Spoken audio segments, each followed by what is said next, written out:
नित्यानंद श्री अद्वैत गदाधर शिवासदि गौर भक्त वृंद। हरे कृष्ण कृष्ण कृष्ण हरे हरे, हरे राम राम राम हरे हरे। नारायणं नमस्कृत्य चैव देवीं सरस्वती व्यासं ततो जयमुदीरयेत्। वाञ्छाकल्पतरुभ्यश्च सिन्धुभ्यश्च पतितनां पावनेभ्यो वैष्णवेभ्यो नमो नमः। तप्त कांचन गौरंगी राधे वृंदावनेश्वरी विश्वानुसुते देवी प्रणमामि हरिप्रिय। नमो ब्रह्मदेवाय गो ब्राह्मणताज्यताति कृष्णाय वन्दाय नमो नमः। वासुदेवस्तं देवं कंसचानूरमर्दनम देवकी परमानंदम कृष्ण वंदे जगतगुरु। आप सबका बहुत बहुत हार्दिक स्वागत है। और हम भागवत से चर्चा करने की चेष्टा कर रहे हैं। यहाँ पर शुकदेव गोस्वामी परीक्षित को मैत्र और विदुर के बारे में बतला रहे हैं, और मैत्र मुनि जी विदुर को प्रसंग बता रहे हैं कि वरावतार किस तरह जो है प्रकट होते हैं, और जो रसातल में समुद्र में किस तरह हिरण्यकश्यप का वध करते हैं। और विदुर जी पूछते हैं कि कौन हिरण्यकश्यप कौन था, क्यों आया, और उसकी मुठभेड़ जो है रसातल में जो वरा भगवान विष्णु के साथ वरा रूप में क्यों हुई। तो उसके संबंध में वो मैत्र मुनि जी विदुर को कहते हैं कि विदुर, आ, जो दीति थी, कश्यप की दो पत्नियां दिति और अदिति, और जो दिति है वो कश्यप से समागम करने की चेष्टा कर रही है, और वो भी त्रिसंध्या, शाम की जो संध्या होती है, जो कि पूजा पाठ का समय होता है, उस समय वो उससे संबंध बनाने की, पुत्र इच्छा की कामना से वो संबंध बनाने की इच्छा जाहिर करती है। और जो दिति है वो किस तरह कश्यप को आ, मनाती है, और यहाँ पर वो उस प्रसंग को पढ़कर उसके बारे में थोड़ा सा हम विश्लेषण करने की चेष्टा करेंगे। तो मैत्र मुनि जी कहते हैं यहाँ पर, पति के इस प्रकार समझाने पर भी कामोत्तुरदिति ने वेश्या के समान निर्लज होकर ब्रह्मऋषि कश्यप का वस्त्र पकड़ लिया। तब कश्यप जी ने उस निंदित कर्म से अपनी भार्या का बहुत आग्रह देख देव को नमस्कार किया और एकांत में उसके साथ समागम किया। फिर जल से स्नान, प्राण और वाणी का संयम करके विशुद्ध ज्योतिर्मय सनातन ब्रह्म का ध्यान करते हुए उसी का जप करने लगे। विदुर जी, दीति को भी उस निंदित कर्म के कारण बड़ी लज्जा आई, और वह ब्रह्म ऋषि के पास जाकर सिर नीचा कर इस प्रकार कहने लगी। दीति बोली, ब्राह्मण, भगवान रुद्र भूतों के स्वामी हैं, मैंने उनका अपराध किया है, किंतु वह भूत श्रेष्ठ मेरे इस गर्भ को नष्ट ना करे। मैं भक्त वांछा कलत्र उग्र एवं रुद्र रूप महादेव को नमस्कार करती हूँ। वे सत्पुरुषों के लिए कल्याणकारी एवं दंड देने के भाग से रहित हैं, किंतु दुष्टों के लिए क्रोध मूर्ति दंड पानी है। हम स्त्रियों पर तो व्याध ही दया करते हैं, फिर भी सतीपति मेरे बहनोई और परम कृपालु हैं, अतः वे मुझ पर प्रसन्न हो। श्री मैत्र जी ने कहा, विदुर जी, प्रजापति कश्यप ने सायकालीन संध्या वंदन आदि कर्म से निवृत्त होने पर देखा कि दिति थर थर कांपती हुई अपनी संतान की लौकिक और परलौकिक उन्नति के लिए प्रार्थना कर रही है। तब उन्होंने उसे कहा, कश्यप जी कहते हैं, तुम्हारा चित्त, एक सेकंड, कश्यप जी ने कहा, तुम्हारा चित्त काम वास Recording in progress. Kashyap ji ने कहा, तुम्हारा चित्त कामना बस से मलिन था, वह समय भी ठीक नहीं था, और तुमने मेरी बात भी नहीं मानी, तथा देवताओं की भी अवहेलना की। अमंगल में चंडी, तुम्हारी कोख से दो बड़े ही अमंगल और अदम पुत्र उत्पन्न होंगे। वे बार बार संपूर्ण लोक और लोकपालों का अपने अत्याचारों से रुलाएंगे। जब उनके हाथों से बहुत से निरपराध और दीन प्राणी मारे जाने लगेंगे, स्त्रियों पर अत्याचार होने लगेंगे, और महात्माओं को शुद्ध किया जाने लगेगा, उस समय संपूर्ण लोका की लोक रक्षा करने वाले जगदीश्वर कुपित होकर अवतार लेंगे, और इंद्र जैसे प्रवक्ता का दमन करते हैं उसी प्रकार उनका वध करेंगे। दिति ने कहा, प्रभु, मैं चाहती हूं कि यदि मेरे पुत्रों का वध हो तो वह साक्षात भगवान चक्रपाणि के हाथ से ही हो, कुपित ब्राह्मणों के शाप आदि से ना हो। जो जीव ब्राह्मणों के शाप से दग्ध तथा प्राणियों का भय देने वाला होता है, वे किसी भी योनि में जाए उस पर नार की जीव की दया नहीं करते। तो ये पूरा प्रसंग पढ़कर फिर इसकी चर्चा करेंगे, नहीं तो प्रसंग छूटेगा हमारा। तो कश्यप जी कहते हैं, देवी तुमने अपने किए पर शोक और पश्चाताप प्रकट किया है। तुम्हें शीघ्र ही उचित अनुचित का विचार भी हो गया, तथा भगवान विष्णु, शिव और मेरे पति भी तुम्हारा बहुत आदर जान पड़ता है। इसलिए तुम्हारे एक पुत्र के चार पुत्रों में से एक ऐसा होगा जिसका सत्पुरुष भी माना जाएगा, जिसके पितृ जश को भक्तजन भगवान के गुणों के साथ गाएंगे। जिस प्रकार खोटे सोने को बार बार तपाकर शुद्ध किया जाता है, उसी प्रकार साधुजन उसके सद्भाव का अनुकरण करने के लिए निर्वैरता आदि उपायों से अपने अनंत कर्म को शुद्ध करेंगे। जिनकी कृपा से उन्हीं का स्वरूप भूत यह जगत आनंदित होता है, वे प्रकाशमान भगवान भी उनकी अनन्य भक्ति से संतुष्ट हो जाएंगे। द्वितीय वे बालक बड़ा ही भगवत भक्त, उदार हृदय, प्रभावशाली और महान पुरुषों का भी पूज्य होगा, तथा प्रौढ़ भक्ति भाव से विशुद्ध और भावांतित हुए अंतकरण में श्री भगवान को स्थापित करके देह अभिमान को त्याग देगा। वे विश्व में अनासक्त, शीलवान, गुणों का भंडार और दूसरों की स्मृति से सुख और दुख में दुख मानने वाला होगा। उसका कोई शत्रु ना होगा, तथा चंद्रमा जैसे ग्रीष्म ऋतु के ताप को हर लेता है, वैसे ही वह इस संसार के शोक को शांत करने वाला होगा। जो इस संसार के बाहर भीतर सब और विराजमान है, अपने भक्तों के इच्छा अनुसार समय समय पर मंगल विग्रह पकड़ करते हैं और लक्ष्मी रूप लावण्य मूर्ति ललना की शोभा बढ़ाने वाले हैं, और जिनका मुखमंडल झिलमिलाते हुए कुंडों से शोभित है, उन परम पवित्र कमल नयन श्री हरि का तुम्हारे पुत्र को प्रत्यक्ष दर्शन होगा। श्री मैत्रेय जी कहते हैं, विदुर जी, दिति ने जब सुना कि मेरा पुत्र भगवान का भक्त होगा, तब उसे बड़ा आनंद हुआ, और यह जानकर कि मेरे पुत्र साक्षात हरि के हाथ मारे जाएंगे, उसे और भी अधिक उत्साह हुआ। तो यहाँ पर जो दिति है, उन्होंने जब कश्यप मुनि के साथ समागम करने की प्रार्थना की, और यहाँ पर बड़े स्पष्ट से बताया है कि पति के इस प्रकार समझाने पर भी कामातुर दिति ने वेश्या के समान निर्लज होकर ब्रह्म ऋषि कश्यप जी का वस्त्र पकड़ लिया। तब कश्यप ने उस निंदित कर्म में अपने भार्य का बहुत आग्रह देकर देव को नमस्कार किया। उन्होंने कहा, ये कोई भगवान की इच्छा है। अब यहाँ पर बहुत महत्वपूर्ण बात है कि दिति ने जो जो अपराध किया, समागम करने के लिए, पुत्र प्राप्ति के लिए शाम की जो संध्या होती है, उस समय पर, जो कि भूत प्रेतों का समय होता है, इस समय जो है बहुत निंदनीय है हमारे शास्त्रों में। तो अब निंदनीय, कश्यप मुनि ब्रह्म ऋषि है, उनको पता है कि ये निंदनीय काम है, और फिर भी अपनी पत्नी कामातुर के वश में आने के स्वयं भी काम में आ गए। तो यहाँ पर अकेला दिति का दोष नहीं है, यहाँ पर उनके पति कश्यप का भी दोष है। एक और बड़ी महत्वपूर्ण बात है, जो जो हमारा जो गृहस्थ आश्रम है चतुर्वर्णों में, चार वर्णों में, ये बहुत पवित्र आश्रम है। और इस आश्रम में जो भी पति करता है, क्योंकि पति मोक्ष का कारण आता है, हमारे शास्त्रों में पति ही दीक्षा लेता है, गुरु के पास गुरुकुल जाता है। कन्याएं गुरुकुल नहीं जाती थी, केवल लड़के गुरुकुल जाते थे। कन्याओं का संस्कार होता है केवल विवाह संस्कार, 16 संस्कारों में जो एक ही संस्कार, औरत का एक ही संस्कार होता है। और अब उस संस्कार में पति जो है वो मोक्ष का कारण है, और पति जो भी धर्म अर्थ काम करता है, जो भी भगवान की सेवा, जो भी पाठ पूजा दान पुण्य, जो भी कुछ पुण्य कर्म करता है, उसका आधा भाग पत्नी को जाता है। पत्नी ना भी करे, पति का आधा हिस्सा जो है पत्नी को जाता है। और एक और बात आती है, पति कोई पाप करता है तो उसका हिस्सा पत्नी को नहीं जाता। पति का केवल पुण्य कर्म, भक्ति भाव किया हुआ, वो आधा हिस्सा बनता ही बनता है, उसका हक है शास्त्रों के हिसाब से। मगर पत्नी का जो है, पत्नी कभी कोई कोई अपराध करती है, पत्नी कभी पाप करती है, उसका भाग पति को उठाना पड़ता है।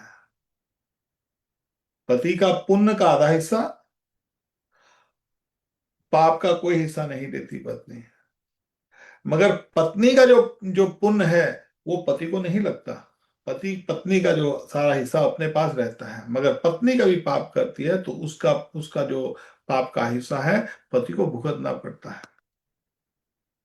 तो गृहस्थ आश्रम में यहाँ पर कश्यप मुनि का कर्तव्य बनता था कि किसी ना किसी तरह पत्नी के उस स्वभाव को ठुकराता, मगर उन्होंने नहीं ठुकराया। अब कारणवश अब उसका भयंकर कारण आएगा, उसका परिणाम आएगा, और दीदी यहां पर चिंतित है। देखिए एक और बात आती है, हमारे सनातन धर्म में जो स्त्री का जो महत्व है बहुत बड़ा है। सब संस्कारों में हम कह देते हैं जी कि स्त्री का तो केवल एक ही संस्कार होता है, स्त्री दीक्षा नहीं लेती है, पति ही दीक्षा लेता है, ठीक है। मगर स्त्री का संस्कार देने में बहुत बड़ा योगदान है। अपने बच्चों को संस्कार जो जो जो पढ़ाई हो, पहली गुरु जो है वो माँ ही होती है। और हमारे शास्त्रों में जो पराई स्त्री को, अपनी पत्नी को छोड़कर पराई स्त्री, मात्रा पर दारेशु, सब औरतों को मां के रूप में देखा नहीं जाता, समझा जाता है। केवल देखना अलग है, मन में धारा जाता है कि पराई स्त्री अपनी पत्नी को छोड़कर दूसरी सब पराई स्त्री, छोटी हो बड़ी हो, सब स्त्रियों को मात्रा पर दारेशु, चाणक्य पंडित ने कहा है, मां के भाव से देखा जाता है। और हमारे सनातन धर्म में स्त्री का तो बहुत बड़ा रोल है। स्त्री का रोल जैसे हम अपने देवताओं में भी देखते हैं कि पहले स्त्री का नाम आता है। गौरी शंकर, राधा कृष्ण, सीताराम, लक्ष्मी नारायण, सबसे पहले स्त्री का आता है। क्योंकि स्त्री परम गुरु है अपने बच्चों की। 16 संस्कारों में भले आदमी यज्ञ के ऊपर बैठता है, भले वो 16 संस्कारों में वो संन्यास का यज्ञ भी, संन्यास दीक्षा ले, वनप्रस्थ दीक्षा ले, नॉर्मल दीक्षा ले, कुछ भी धर्म याजन करे, परंतु स्त्री का योगदान पुरुष से भी ज्यादा है।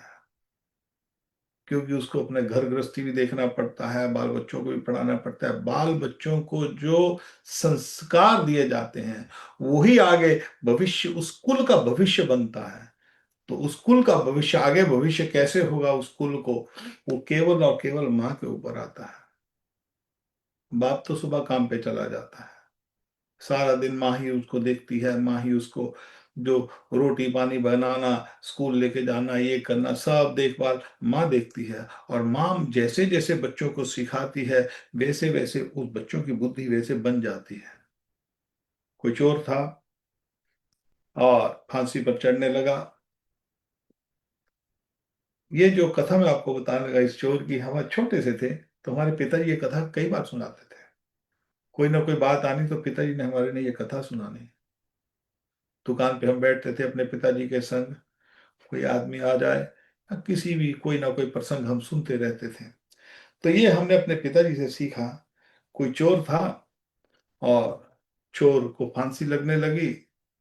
तो चोर कहता है, वो बोलते तुम्हारी कोई आखिरी इच्छा? बोलता अपनी माँ से कुछ कहना चाहता हूँ।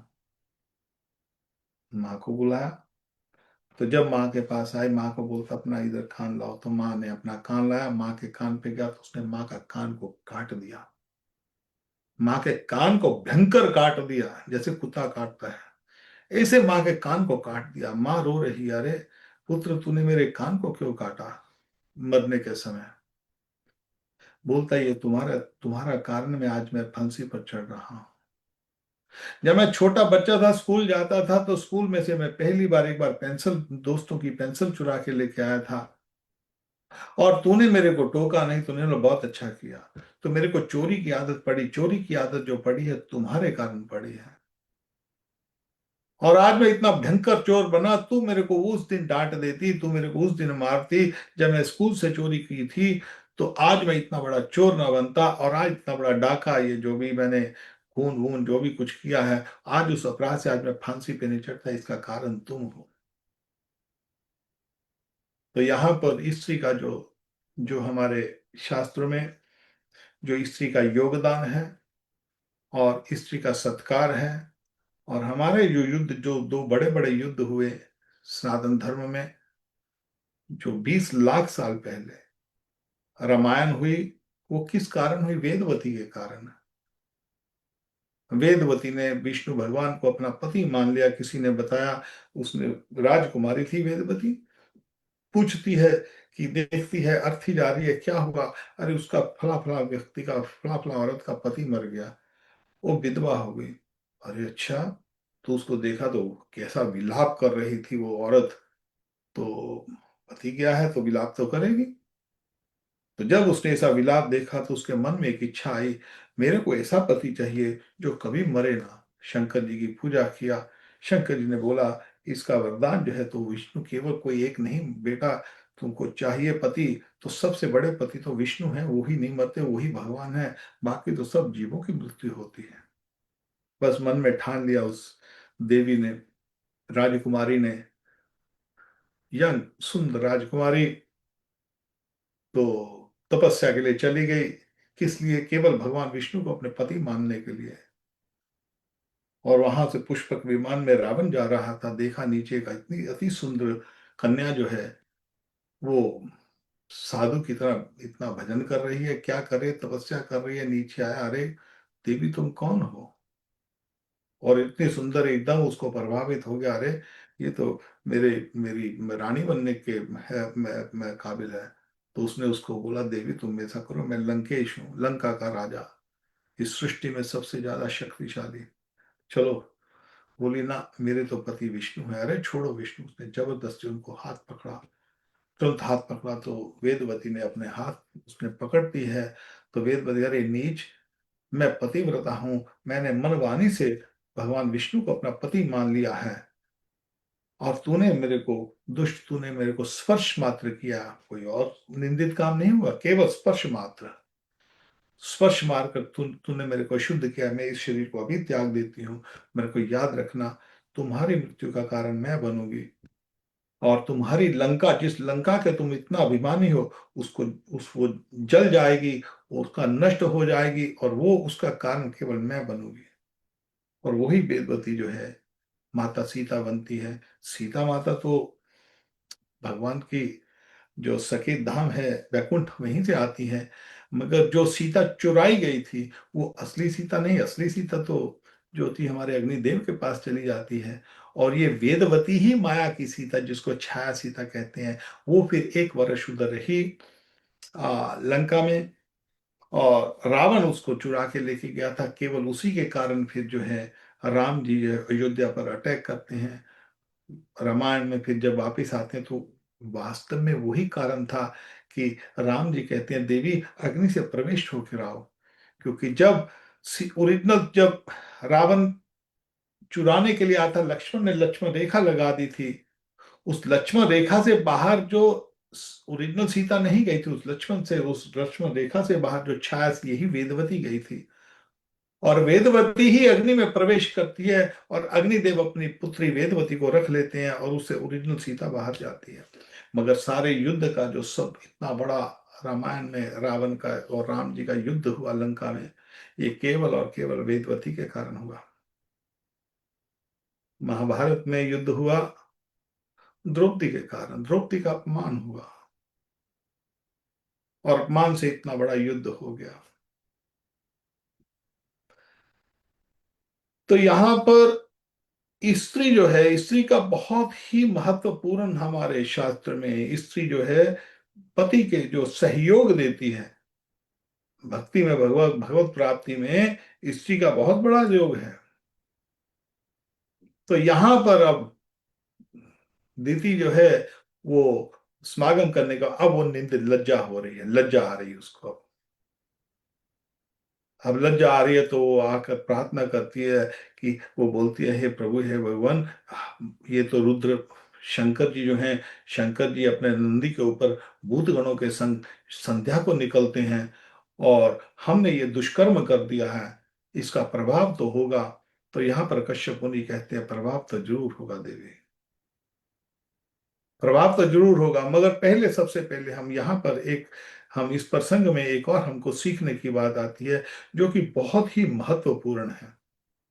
वो महत्वपूर्ण ये है कि अब वो पछता रही है। दीदी दीदी पछता रही है, दो कारण। एक तो कि उसमें जो जो गर्भ स्थापित हुआ है वो धर्म के प्रतिकूल हुआ है। संध्या के समय हुआ है, जब भी पाठ पूजा का समय था उस समय उन्होंने किया। तो यहाँ पर दिति जो है अपने अपने पति को, कश्यप को पूछ रही है कि पश्चाताप कर रही है। और यहाँ पर जो पश्चाताप है ये बहुत जरूरी है हमारे भक्ति में आगे बढ़ने के लिए। ये बहुत बड़ी सीख है हमको। क्यों? इसीलिए हमको पल पल अपना चिंतन करना पड़ता है। भगवत चिंतन तो है, भगवान का चिंतन करते करते आत्मचिंतन। आत्मचिंतन का अर्थ क्या है? ये मायावादी लोग बोलते हैं हम ब्रह्मास्मि, मैं ही ब्रह्म हूं और मैं उसके संग जाकर मिल जाऊंगा, ब्रह्म बन जाऊंगा, मैं भी भगवान बन जाऊंगा। ये मायावादियों की जो धारणा है, ये आत्मचिंतन नहीं है, ये भ्रम है। जो साधु लोग, उनको उनको जो ये जो इनको मायावादी साधु कहते हैं। साधु है, संसार छोड़ा, छूटता नहीं है, मगर वो आर्टिफिशियली संसार छोड़ते हैं। भी संसार छोड़ दिया, जटाजूट पहन लिया, काला पीला लाल कपड़ा पहन लिया, और हम जंगल में रहते हैं, तो आत्मचिंतन करते हैं हम ब्रह्म बन जाएंगे, हम ही भगवान हैं, ऐसा बोलते हैं वो लोग। हम ही भगवान हैं, ये खेल है भगवान का। और अरे कोई भगवान का हम भगवान है तो हमारी इतनी दुर्दशा क्यों हो रही है? 24 घंटे हम दुखी होते हैं, इस संसार में दुख संसार में पड़ा है। हम ब्रह्म ब्रह्म है, मगर हम भगवान का हिस्सा है। हम स्वयं भगवान नहीं है। स्वयं भगवान तो केवल नारायण है, केवल विष्णु है। हम जो है उनका विभिन्न अंश हैं, हम जीव अंश हैं, हम बद्ध अंश हैं। हम उनके दास हैं, दास ही रहते हैं, भले इस संसार में रहें उस संसार में रहें। इस संसार में रहें तो दुख पाते हैं, ठाकुर के पास रहते हैं तो आनंदमय है, क्योंकि भगवान की वो ओरिजिनल स्थिति है। और यहाँ पर हमको अपना आत्मचिंतन क्या करना है? क्योंकि हम इस संसार में फंसे, हमारे पास दोष हैं, हमारे पास कई बार गलतियां हो जाती हैं। भगवत भक्ति करते हैं तो हम भगवान को भूले हैं, दोष के कारण भूले हैं। हमारे में अभिमान है, हमारे में जो है जो वो मोह है, हमारे में संसार के लिए लालसा है, हमारी कामनाएं हैं, हमारी वासनाएं हैं। और इस संसार से, इस शरीर से, इस परिवार से, धन संपत्ति से हमको अटैचमेंट्स हैं। और यहाँ पर आत्मचिंतन का अर्थ है कि हम देखें, जैसे एक बीमार आदमी होता है, तो बीमार आदमी को जब दवाई दी जाती है तो उसको पहले उसको क्या होता है, डायग्नोज करना पड़ता है। भाई इसके अंदर बीमारी क्या है। डॉक्टर पहले डायग्नोज करता है, फिर दवाई देता है। उसी तरह हमको अपना आत्मचिंतन करना पड़ता है। गुरु अपने चेले को देखता है, बेटा तेरे में ये तेरे में दोष है, और इस तरह तो भक्ति नहीं कर रहा, ये करना पड़ेगा, ये करना पड़ेगा। और इस तरीके से अपना आत्मचिंतन करना पड़ेगा 24 घंटे। आत्मचिंतन का अर्थ है कि मेरे में कहाँ कहाँ दोष है, मेरे में कितना कितना अहंकार है, किस किस चीज में अहंकार है। और भक्ति करने के लिए सबसे सेफ जगह जो है वो गृहस्थ आश्रम है, सबसे बढ़िया। आप देखेंगे, एक्सटर्नली कहते हैं जी ब्रह्मचारी मंदिर में रहेगा, या सन्यासी या वनप्रस्थी बाहर रहेगा, तो इससे जी ये भक्ति के लिए, हाँ भक्ति के लिए है, मगर उससे भी श्रेष्ठ जो है वो गृहस्थ आश्रम है। गृहस्थ आश्रम क्यों श्रेष्ठ है? क्योंकि इसमें जो है, इसमें आत्मचिंतन में, इसमें इस गृहस्थ आश्रम में रहते हुए अहंकार के ऊपर जल्दी वश में हो जाएगा अहंकार, क्योंकि व्यक्ति पश्चाताप करता रहता है इसमें। और सेफ इसलिए है, जैसे एक एक एक आप देखिए अभी आम का सीजन है आजकल, सब लोग आपके खूब आम चल रहे हैं। अब कभी आम के बाग में जाओ ना, नैमिषारण्य की तरफ जाइए आप, तो वहां पर खूब आम के बाग ही बाग है, यहाँ पर यूपी में उस एरिया में। तो वहां पर जो आम जो होते हैं, जो आम जो पत्तों के बीच छुपे हुए होते हैं, उस वो आम सेफ रहते हैं। और जो आम बाहर से दिखाई देते हैं, वहां पर जो तोते हैं या कोई पक्षी हैं वो जाते हैं, उस आम को खा लेते हैं। वो आम कई बार आम, सांप भी आम को मुंह मार देता है। जब आम खरीदते हैं ना, तो कटा हुआ आम कभी नहीं खाना चाहिए। कई बार लोग सोचते हैं यार ये जो आम बहुत मीठा होगा, क्योंकि इस आम में ये तोते ने काटा हुआ है। जहाँ या हम कभी कोई बेर देखते हैं या कोई बेरों में ज्यादा होता है, तो आप उस चीज को नहीं खाना चाहिए। कई बार वो सर्प ने या किसी विषैले प्राणी ने काटा हो तो उसमें विष होता है। तो जो बाहर से आम दिखाई देता उसमें जो है सर्प या कोई पक्षी है, उस आम को जब काटता है तो उसको उसमें विष पड़ जाता है। तो जो आम छुपा हुआ होता है वो थोड़ा सा सेफ रह जाता है। तो गृहस्थ आश्रम में आत्मचिंतन के लिए गृहस्थ आश्रम बहुत अच्छा है। गृहस्थ आश्रम इसलिए अच्छा है कि गृहस्थ में पश्चाताप करता है व्यक्ति, अरे मैंने तो अभी भक्ति की नहीं है, मेरे को भक्ति करना है। अरे वो महाराज जी ने बोला कि 1 लाख नाम 64 माला लेनी, अरे अभी तो मैं 64 माला पे नहीं पहुंचा हूँ। और 64 माला पे पहुंच जाता हूँ, अरे 64 माला तो मैं तो हर रोज कर रहा हूँ, 10 साल हो गए या 5 साल हो गए, 10 साल हो गए, 64 माला रोज करता हूँ नियम से, मगर अच्छी तरह से नहीं हो रही। अरे छी छी मेरे ऊपर। मैं लोग मेरे को समझते हैं कि एक मैं बहुत भक्ति भक्ति वाली लड़की औरत हूँ या भक्ति वाला व्यक्ति हूँ, मगर यहाँ पर तो हम 64 माला कर रहे हैं, 10 साल हो गए हैं, अभी अनुभूति नहीं, अच्छी तरह से कर नहीं रहे। तो पश्चाताप करते हैं। और जब पश्चाताप करते हैं, वही अग्नि में तपना है, उसी को आत्मचिंतन कहते हैं। जब तक हम पश्चाताप करते हैं तो अभिमान नजदीक नहीं आता है। और जो कई बार हम देखते हैं कि बड़े बड़े साधु जो होते हैं और खूब जटा पहनी है, लाल पीला कपड़ा पहना हुआ है, खूब इधर से लाखों लोग आ रहे हैं, तो उनमें कई बार घमंड आ जाता है। कई बार नहीं, ज्यादातर मोस्टली उसी घमंड में फंस जाते हैं। अरे देखो जी हम तो इतने बड़े महात्मा हैं। और बाद में पैसा आता है, धन आता है, काम कंचन, जो जो धन है, जो मान सम्मान है, ये सब मिलता है, उसी में फंस जाता है वो साधु, और इसी संसार में भटक जाता है फिर दोबारा। और यहाँ पर आप कभी भक्तमाल पढ़ो, और भक्तमाल में आप देखोगे कि बड़े बड़े साधु जो हैं वो अपने आप को छुपा लेते हैं। इसीलिए कहते हैं ना कि जो भजन करना है उसको छुपा के किया जाए। जब भी हम नाम जप करते हैं ना, महामंत्र जप करते हैं, हरे कृष्ण कृष्ण कृष्ण हरे हरे, हरे राम राम राम हरे हरे, या सीताराम, विष्णु के जितने भी नाम है, विष्णु के नाम, वो सारे गुथली में किए जाते हैं। माला को झोली में डालकर किया जाता है। माला बाहर करो तो कहते हैं कि राक्षस उसका फल लेके चले जाते हैं, या भूत प्रेत उसका उनको फल चला जाता है। झोली में हमेशा विष्णु का नाम, वैसे नाम रटते रहो, राधे श्याम सीताराम सीताराम सीताराम, इसमें यही है। मगर जो साधना भक्ति में नियम है कि साधना भक्ति में माला जप रखते हैं, और भक्ति के अंदर जो अपनी भक्ति है उसको छुपा के रखना पड़ता है, किसी को पता ना लगे, कोई जाने पहचाने ना। और जाने पहचाने कौन? केवल ठाकुर जी।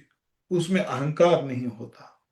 और जब तक हमारे में अहंकार है, किसी भी वस्तु का, धन का, संपत्ति का तो छोड़ो, भक्ति में अहंकार आ जाए, अरे देखो जी हमको तो सारे 700 श्लोक आ गए, अरे देखो जी सारी भागवत 18,000 श्लोक हमको कंठस्थ हैं, अब हम तो बहुत बड़े ज्ञानी हैं, बड़े कथावाचक हैं, हमारे पास इतना बड़ा ये जो साम्राज्य है, इतना बड़े चेले हैं, इतना बड़ा हमारे पास बड़ा सी संस्था है। तो ये अभिमान, इससे ठाकुर जी की प्राप्ति नहीं होती। ये एक्चुअली वास्तव में ये सारा मान और सम्मान जो है, ये एक्चुअली अड़चन है ठाकुर जी की प्राप्ति करने के लिए।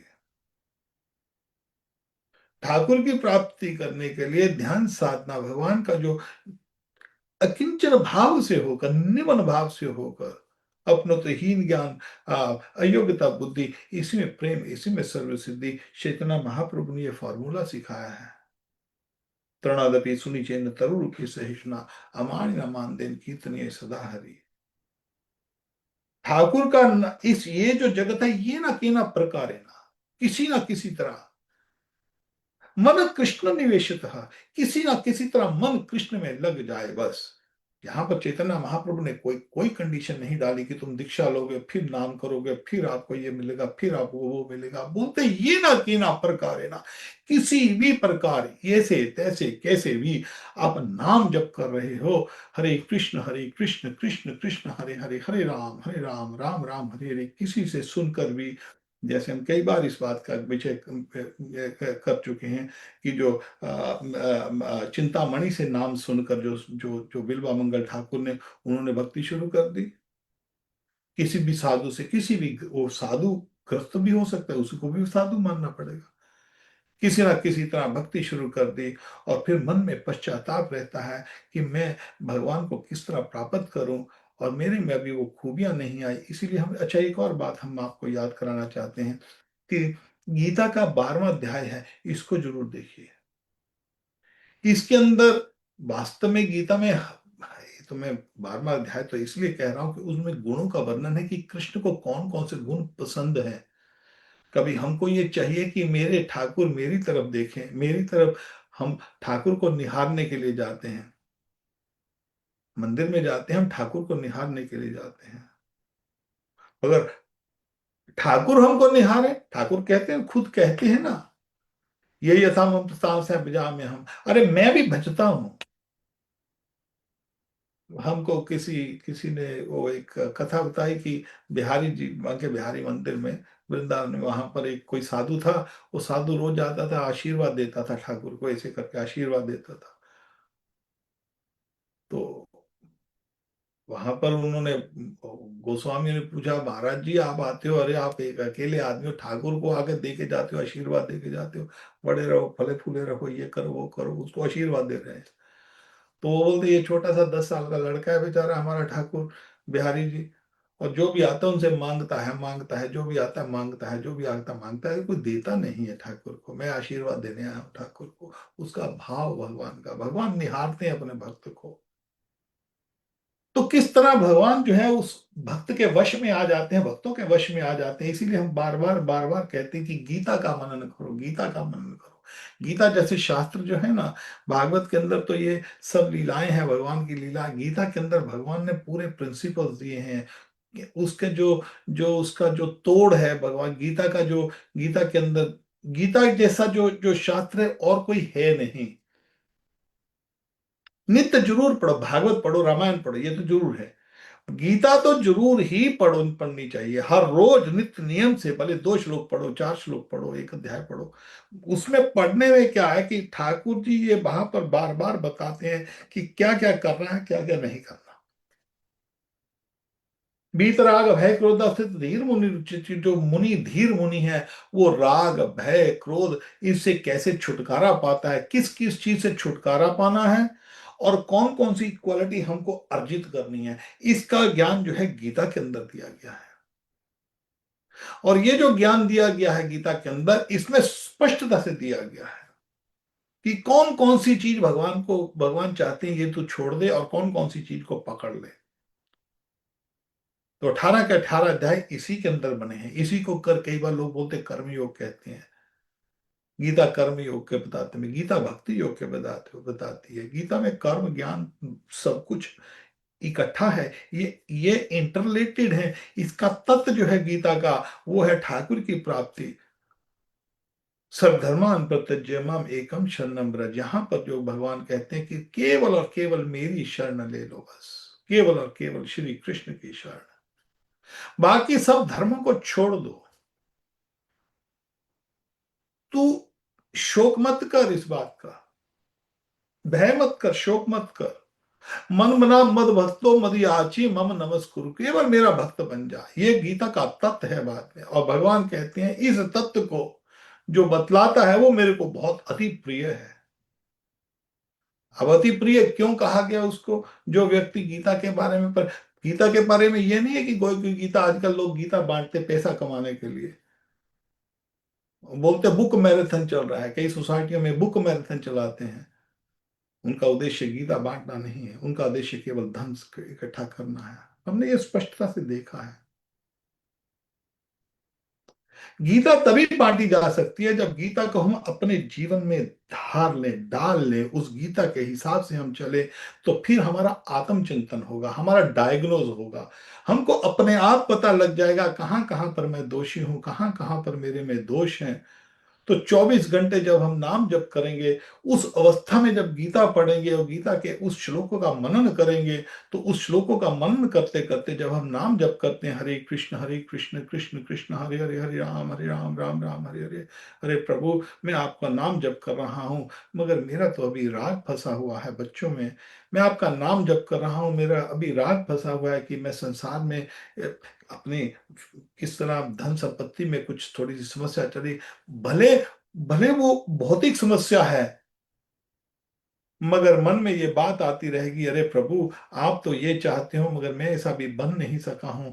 तो ये पश्चाताप, यहाँ पर दीदी जो है वो पश्चाताप कर रही है।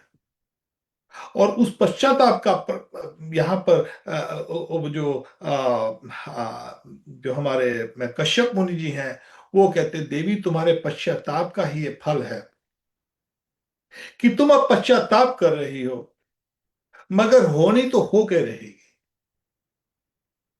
होनी होके रहेगी, यहां पर तुम्हारे गर्भ से दो भयंकर राक्षस उत्पन्न होंगे। अभी नाम नहीं लिया उन्होंने, बोले उनके भयंकर राक्षस उत्पन्न होंगे।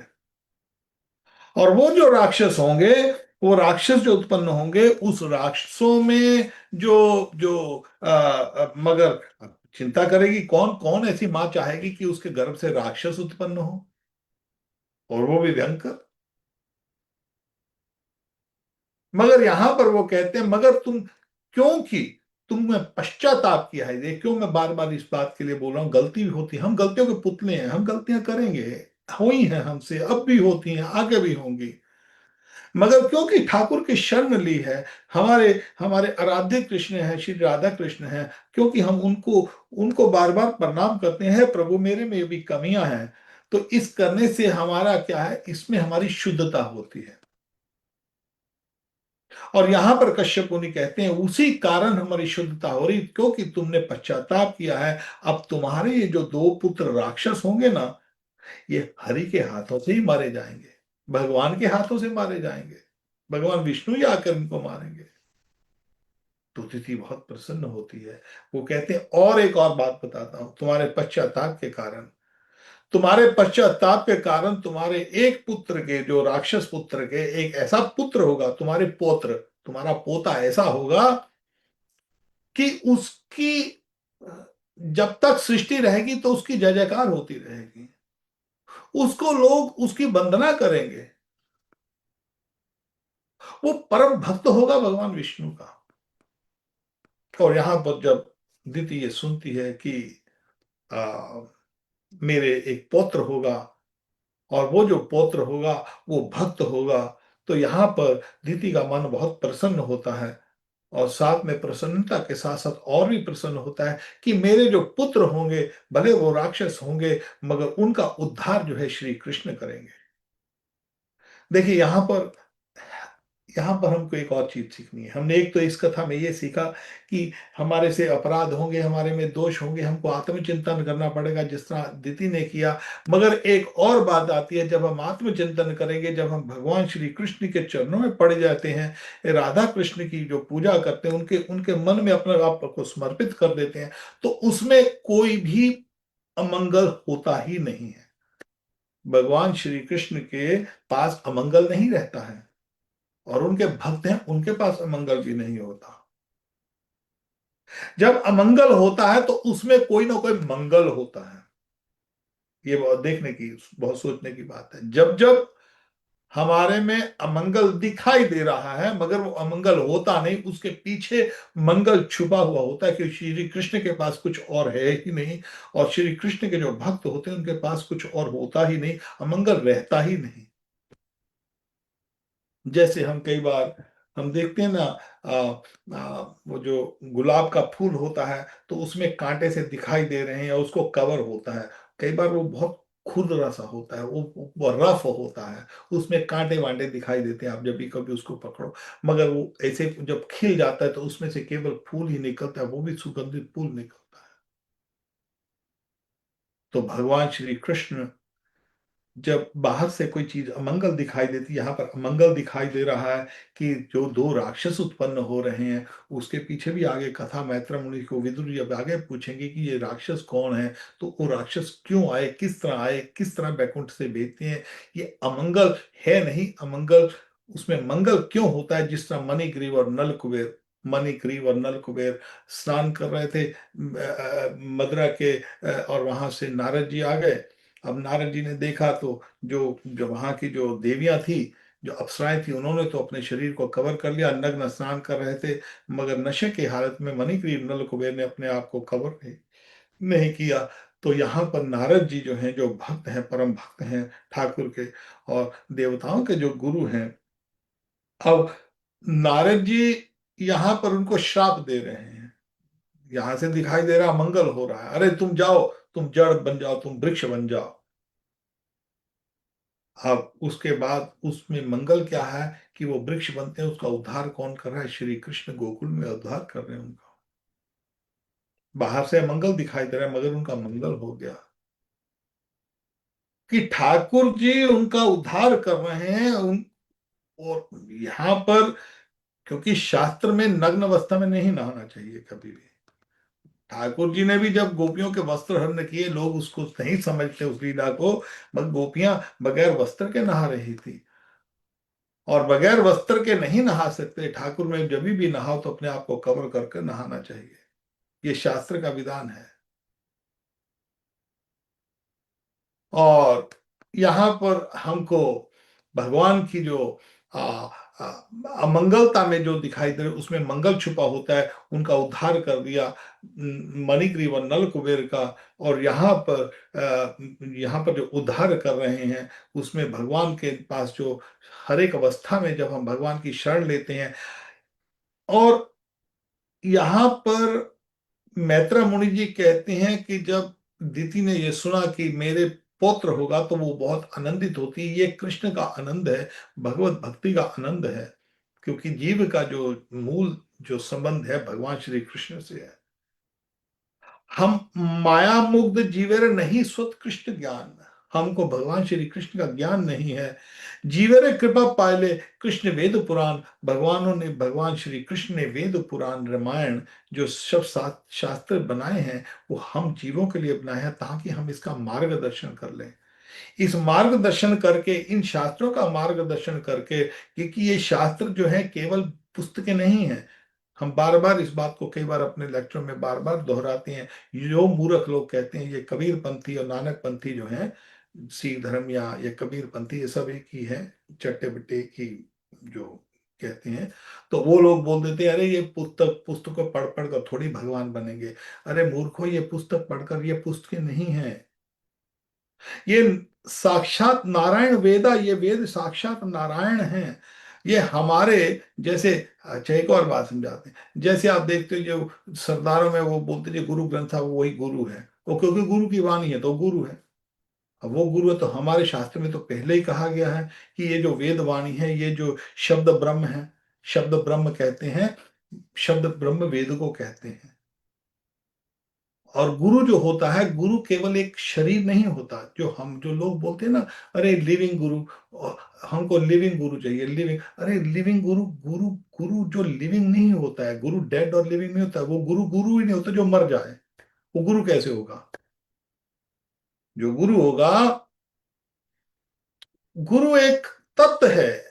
भगवान की कृपा को गुरु कहता है। भगवान की कृपा ही किसी के माध्यम से आती है, और वही जो जीव है जो भगवान को प्राप्ति कर लेता है, जिसने पूर्ण शरणागति ले लेता है, जिसको नाम सिद्धि रूप सिद्धि हो जाती है, वस्तु सिद्धि हो जाती है, इसी नाम को जप कर कर कर, भगवान विष्णु का नाम जप जप कर कर, विशेषकर श्री कृष्ण का। हमारी संप्रदाय जो है वो चैतन्य महाप्रभु की संप्रदाय है। इसमें इसमें जो है स्वरूप सिद्धि है, वस्तु सिद्धि है, नाम सिद्धि है। इसकी प्राप्ति करने के बाद ही व्यक्ति गुरु की पोजीशन ले सकता है। आजकल तो गुरु ऐसे ऐसे डोल रहे हैं सब जगह पर, ऐसे गुरु नहीं हो सकते।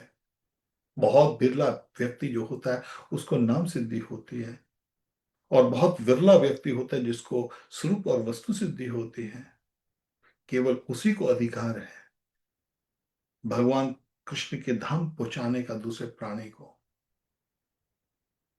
और वो जो वैसा व्यक्ति होता है, उसके ये जो जितने भी शास्त्र हैं, ये साक्षात गुरु ही हैं। गुरु की वाणी गुरु ही है। और गुरु अपने नित्य धाम में ठाकुर की लीला में रहते हैं। एक और तरीका समझने का, जैसे जो हमारी जो तुलसी महारानी है, तुलसी महारानी गोपी है, और वो जो तुलसी है, हमारे घर घर में तुलसी का पौधा होता है। क्या वो पौधा है क्या? साक्षात तुलसी है, साक्षात वृंदा देवी है। वो वृंदा देवी जिसके समक्ष बैठकर हम नाम जप करते हैं, तो उसको करोड़ों करोड़ों फल, उसका लाभ लगता है ज्यादा।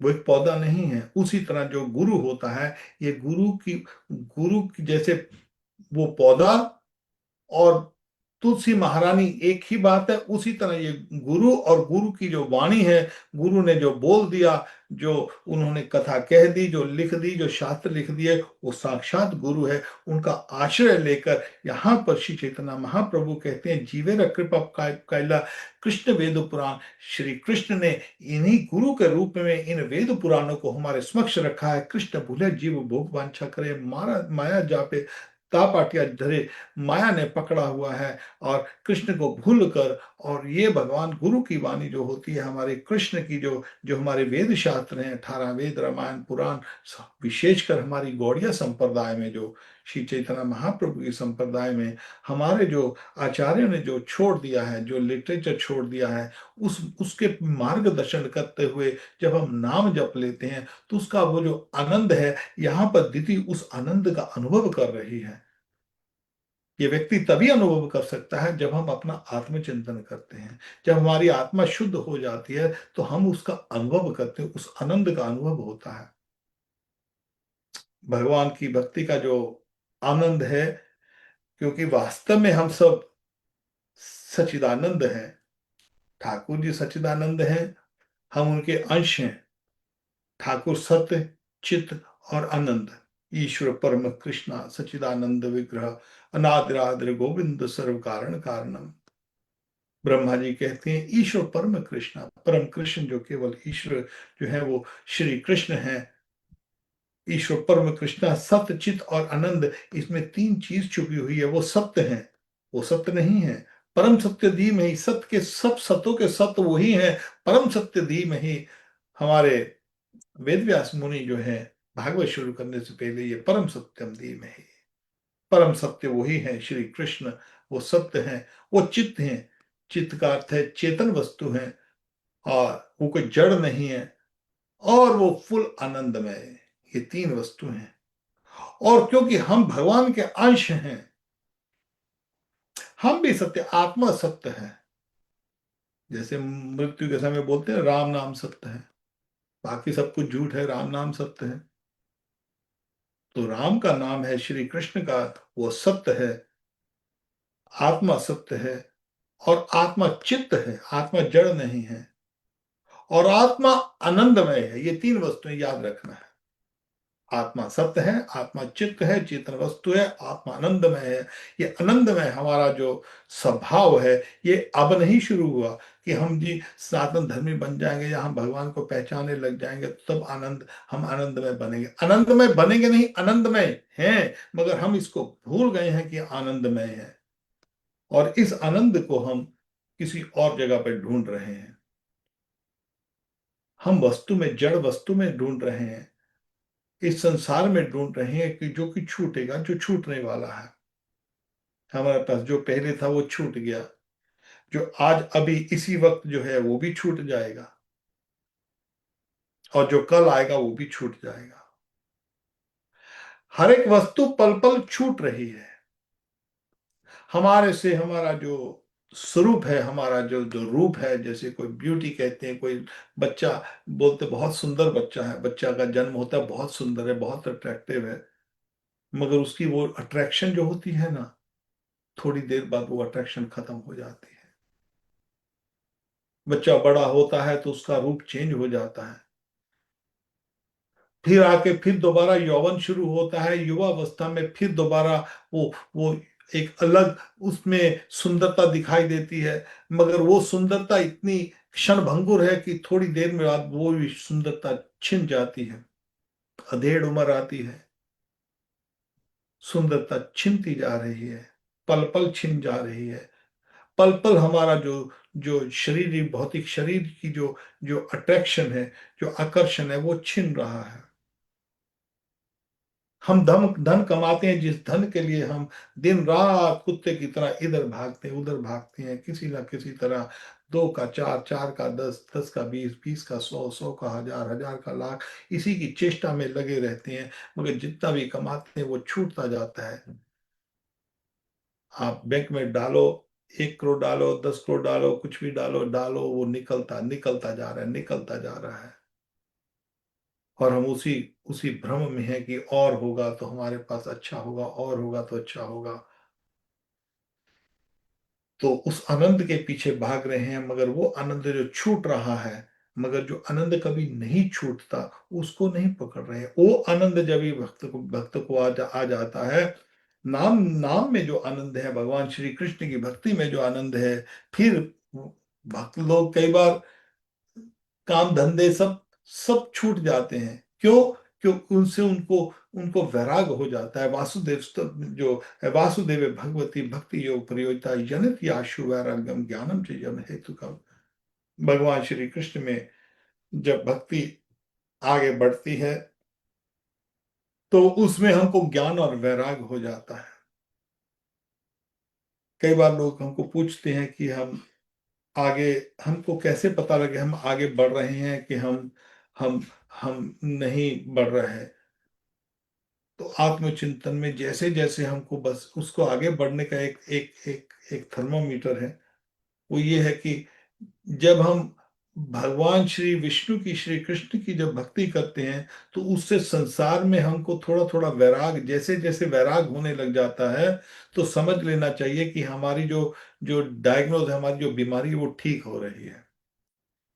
क्योंकि हम भौतिक बात से ग्रस्त हैं, इस संसार के बंधन में फंसे हुए हैं। जब बंधन ढीला होता जाएगा, जैसे कोई किसी को कस के पकड़ ले, कब को आपको कस के बांध दे, तो आप कहीं पर जा नहीं सकते।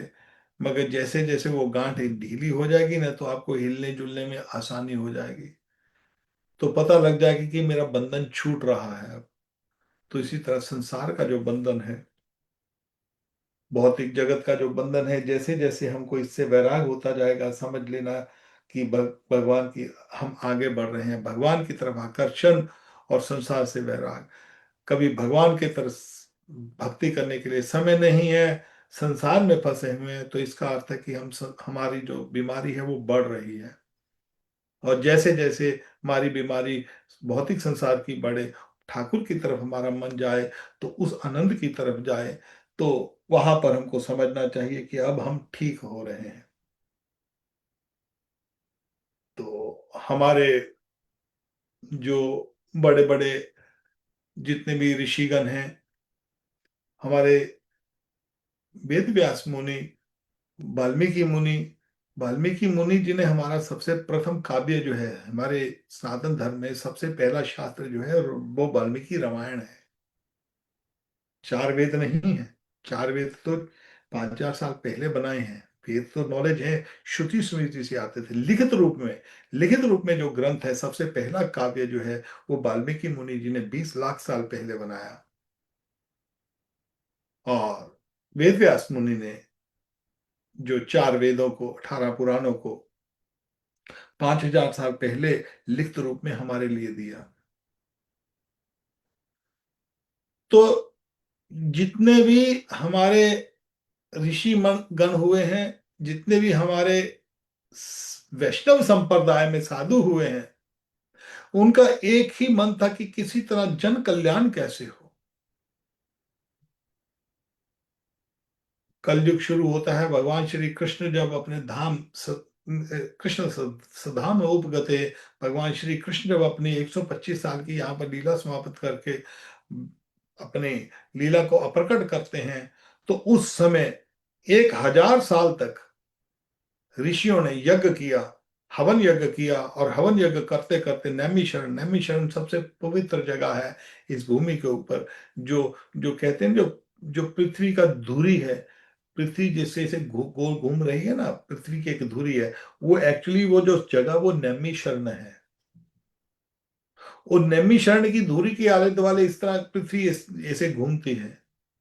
और वो जो जगह है उसका गुरुत्वाकर्षण बोलते कि वहां पर काल नहीं आता, वहां पर काल का नियम नहीं चलता उस धुरी के ऊपर। वहां पर आप जब नैमिषारण्य में जाएंगे तो वहां पर चक्र तीर्थ है, वहां पर एक तालाब है। जब भी आप नैमिषारण्य जाओ तो, याद जब हम गए थे तो हमको पता नहीं था, तो हम जब पहली बार गए तो वहां पर हमको, क्योंकि हमने कोई कपड़े वपड़े लेके ही नहीं गए थे, तो खैर स्नान नहीं कर हुआ। मगर वहां पर जो वो बहुत, वहां पर चक्र तीर्थ है, और उस चक्र तीर्थ तक वहां पर सब ऋषि मुनि जब इकट्ठे होते हैं, 1000 साल तक उन्होंने हवन यज्ञ किए। उनके मुंह काले हो गए क्योंकि धुआं उठता है हवन यज्ञों का। तो हवन यज्ञों का जब धुआं उठता है तो शौनक आदि ऋषि जब इतना इतना यज्ञ किया, किस लिए कर रहे थे? ताकि जो वो देख रहे थे कि कलयुग आ रहा है, और कलयुग का प्रभाव बहुत बड़ा है, और इसके लोग अधर्मी हो जाएंगे। और प्राण अल्पायु सब विकलावस्मीन जुगे जना मंद स्मंद मंद भाग्यो पत्रता, लोगों का भाग्य मंदा होगा, लोग समझेंगे नहीं भागवत के बारे में, भगवान श्री कृष्ण के बारे में, और लोग भेड़ चाल हो जाएगी। पाखंडियों के रूप में बड़े बड़े साधु जो पाखंड का रूप धारण कर लेंगे, आपको दिखाई देता है। हमने तो अपने अपने जीवन में, सारे जीवन में ये बहुत नजदीक से देखा है पाखंड को, बहुत नजदीक से। और एक जगह नहीं, जगह जगह पर देखा है, उसका खूब अध्ययन किया हमने। मगर फिर भी जब लोगों को बताते हैं, लोग मानते नहीं उसको। देखो उसको, उसका कारण क्यों नहीं मानते, फिर वो उस पाखंड में जाके फंसते हैं। लोगों को बोलते हैं मत जाओ, यहाँ पर पाखंड है। नहीं नहीं नहीं, ये कैसे हो सकता है? ये इसलिए होता है कि कलयुग का प्रभाव है। तो नैमी शरण में 1000 साल तक तपस्या किया, और 1000 साल तपस्या करने के बाद किस लिए? लोग का जन कल्याण हो। जब कुछ उसका प्रभाव नहीं हवन का हुआ, तो फिर जब सूत गोस्वामी जी आते हैं, तो वहां पर नैमिषारण्य के जो 88,000 ऋषि हैं, वो सूत गोस्वामी जी को पूछते हैं, हे सूत गोस्वामी जी, आप परम ऋषि हैं, आप हमको हमारे बताइए, हम 1000 साल से तपस्या कर रहे हैं, मगर हमको उसका रिजल्ट नहीं प्राप्त हो रहा, और हम देख रहे हैं कि घोर कलयुग आ रहा है। और इस कलयुग में जो है मंद स्मंद मंद भाग्योपद्यता, लोगों का बुद्धि मंद होगी, आयु बहुत छोटी होगी, 24 घंटे डिस्टर्ब होगे, पाखंड का रूप बहुत बड़ा धारण कर लेगा, तो उनका कल्याण कैसे होगा? तो वहां पर सूत गोस्वामी जी बैठते हैं, हे ऋषियों तुम बैठो, हम आपको बताते हैं कि जन कल्याण कैसे होगा। तो कहने का भाव, यहाँ पर जितने भी ऋषि थे वो जन कल्याण के लिए, वो कहते कि लोग जो हैं उनका कल्याण कैसे हो। तो फिर वहां पर वो शुद्ध गोस्वामी जी की कथा कहते हैं।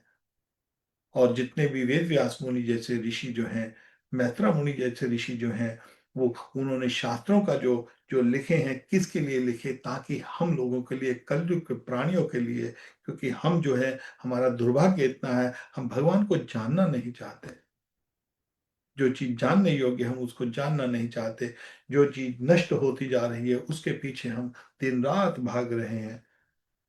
जो नष्ट होगी, धन है, संपत्ति है, घर है, वैभव है, नाम है, सम्मान है, सब कुछ नष्ट होगा, मगर उसके पीछे भाग रहे हैं। तो हमारे जितने ऋषि मुनि हैं, जिन्होंने सब कुछ त्याग कर दिया, संसार को त्याग दिया, और संसार को त्यागने के बाद भगवान श्री कृष्ण का अनुभव किया।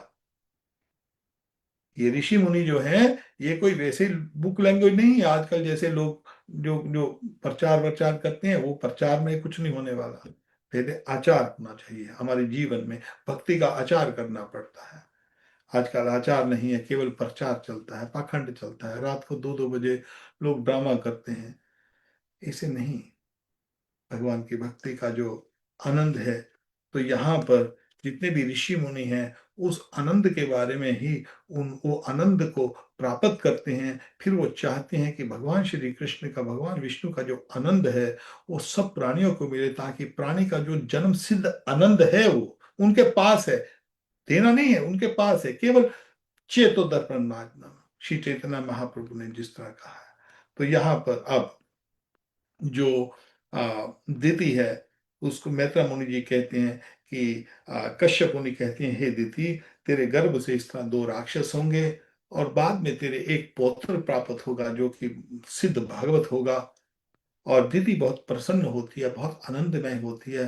अरे वाह वाह, मेरे कितने भाग्य हैं कि मेरे जो गर्भ से जो पुत्र होंगे उनका उद्धार स्वयं नारायण अपने हाथों से करेंगे।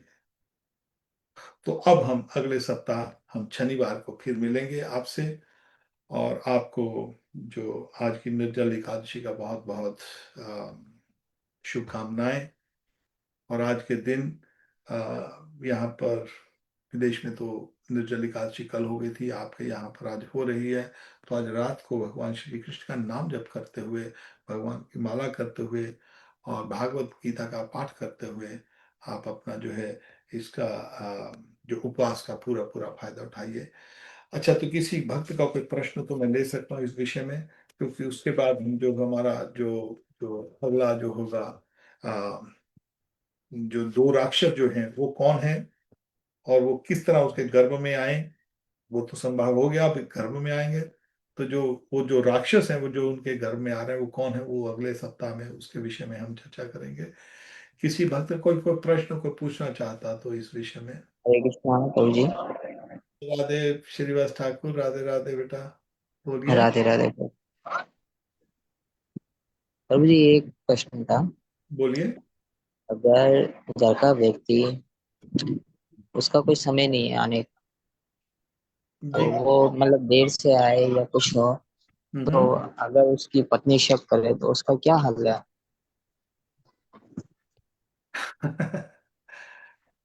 समझाना चाहिए, समझाना चाहिए। तो ये इसीलिए ये ये ये दुर्भाग्य है कलयुग का। तो नाम जब से आपके व्यवहार से आपको है, ये आपका ड्यूटी बनती है, उसको किसी ना किसी तरह उसको समझाएं।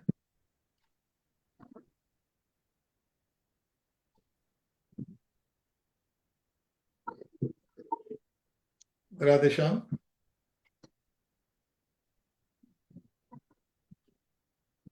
कट गया मेरे ख्याल पर। हरे कृष्णा प्रभु जी, नेट प्रॉब्लम है। हाँ हाँ, कोई बात नहीं, कोई बात नहीं। हाँ, तो आप प्रार्थना कीजिए, समझाइए। इसमें कभी आप में दोष नहीं है, तो ठाकुर जी को पता है कि आप कोई पाप नहीं कर रहे हैं। कई बार ये आजकल ये कलयुग का दुर्भाग्य है। कलयुग के अंदर जो साधारणता हम देखते हैं कि आदमी लोग बहुत दुष्ट हैं, वो अपना कर्तव्य नहीं कर रहे हैं।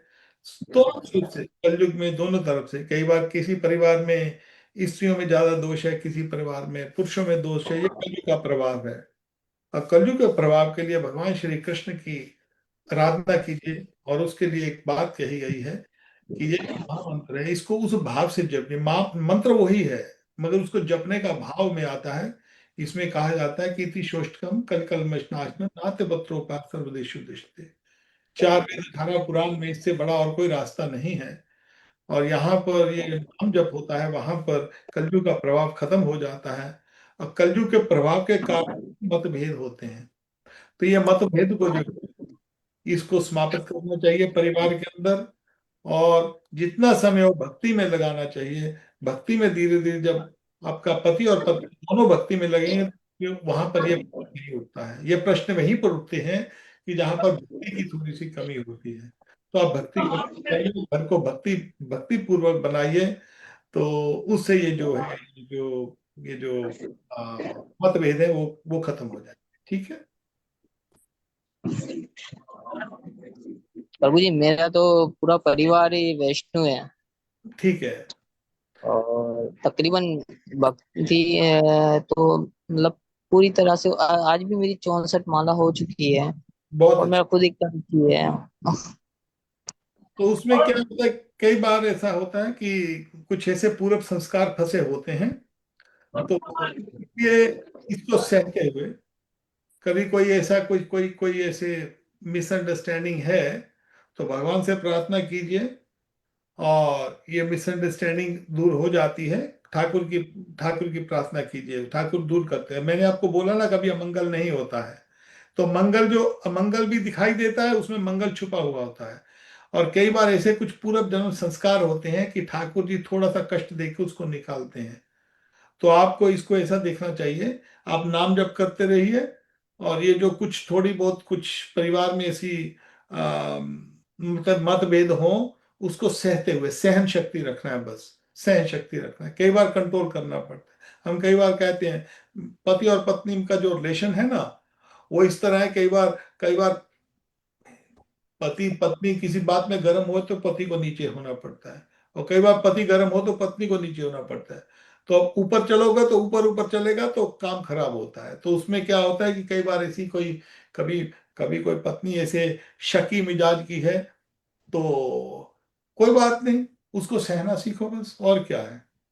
आप कौन सा कुक कर रहे हो, सहना सीखना पड़ता है। तो कई बार पति कई बार शक करते हैं, वहां पर तो बहुत बुरा हाल होता है बेचारी उस औरतों का, उनका तो, जो पति शक करते हैं अपनी पत्नी के ऊपर, हमने कई बार देखा है, बहुत बुरा हाल करते हैं कई बार वो लोग। तो कभी पत्नी शक कर रही है तो बेचारी वो भी सहती होगी, भले ना भी हो, कुछ उसके कर्म संस्कार होते हैं, कोई कर्म होते हैं। तो आप इसको सहना सीखिए, ठीक है। ठीक है, तो हम यहाँ पर आज का प्रोग्राम बंद करते हैं। तो हम अगले शनिवार आपके साथ फिर मिलेंगे, और जय विजय के संबंध में बैकुंठ की लीला होगी। निताई गौर आदेशा।